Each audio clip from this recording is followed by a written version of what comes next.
According to the Wadsworth Handbook, plagiarism occurs when a writer, intentionally or unintentionally, uses the words, ideas, or distinctive style of others without acknowledging their source.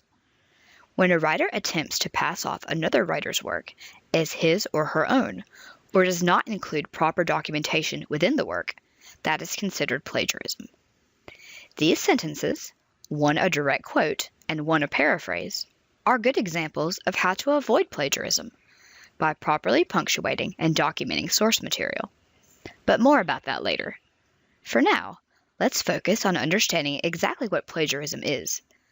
As stated before, plagiarism takes place when we use source material in an essay, but do not give credit to the original author. There are two types of plagiarism, intentional and unintentional.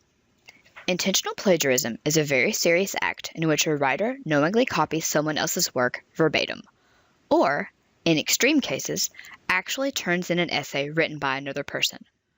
On the other hand, unintentional plagiarism is accidental. An example would be including source material and simply forgetting to put it inside quotation marks, or include an in-text citation. According to the Wadsworth Handbook, most plagiarism is unintentional. Plagiarism, both intentional and unintentional, can occur with the use of both quotes and paraphrases. As stated previously, a quote from a source can easily become an unintentionally plagiarized quote if the writer fails to place it within quotation marks.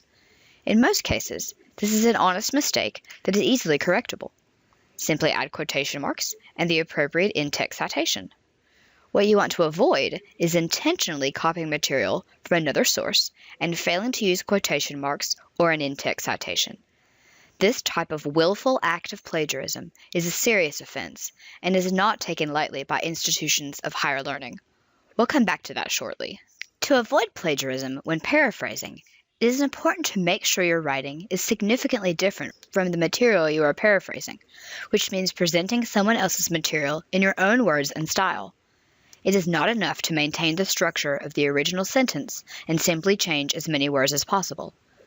According to Linda Stern, if you remember that the chief purpose of a paraphrase is to maintain your own writing style throughout your paper, you'll avoid falling into a trap that many inexperienced writers succumb to.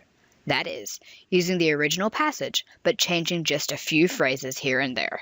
Now that you know there is a right way to paraphrase and a wrong way to paraphrase, let's look at a passage from an original source, followed by an example of how not to paraphrase, and finally, an example of the correct way to paraphrase. First, read a couple of sentences from a Human Rights Watch report on the treatment of females in Libya. Please pause the video here while you read. Next, look at this example of a poor attempt at paraphrasing the source that amounts to plagiarism. Please pause the video here while you read. Finally, look at a corrected version in which the paraphrasing is much stronger and avoids plagiarism by adjusting both phrasing and sentence structure. Please pause the video here while you read. Stern recommends the following rules to prevent plagiarism when paraphrasing. Use your own words and sentence structure. Your paraphrase must not duplicate the source's words or phrases. Use quotation marks within your paraphrase to indicate quoted material. Make sure your readers know when the paraphrase begins and ends. Check that your paraphrase is an accurate and objective restatement of the source's specific ideas. Immediately follow your paraphrase with a parenthetical reference indicating the source of the information. Why is it so important to give credit to the sources you use in your essay? From an ethical standpoint, it's about respect and honesty. You always want to show respect for the writers who came before you. You must respect the work they did, from which you are now benefiting. From a practical standpoint, it's also important to avoid plagiarism so that you don't have to face the consequences. At Gaston College, as at any school, intentional plagiarism is considered a serious act of academic dishonesty. Plagiarism is listed as a violation in the Gaston College Student Handbook in Appendix C, Academic Dishonesty. As defined by the handbook, plagiarism is the intentional presentation of the work of another as one's own without proper acknowledgement of the source.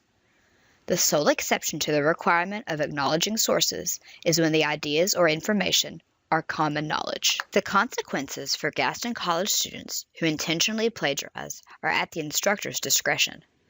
They may vary from receiving a low grade or a 0 for the first offense to removal from the course and referral for further discipline for multiple offenses. According to the college catalog's description of the school's policies and procedures, it is expected that cases of academic dishonesty will first be considered at the department faculty level. Then the matter will follow procedures in accordance with the Code of Student Conduct. As you can see, intentional plagiarism can result in serious punishments for students who are caught. Some students may think that they can get away with plagiarizing. However, a simple Google search can easily help an instructor find a plagiarized sentence in its original source. According to the Wadsworth Handbook, plagiarism detection services, such as Turnitin.com, can search scholarly databases and identify plagiarized passages in student papers. The easiest way to avoid the unwanted consequences of plagiarism is simple: don't plagiarize.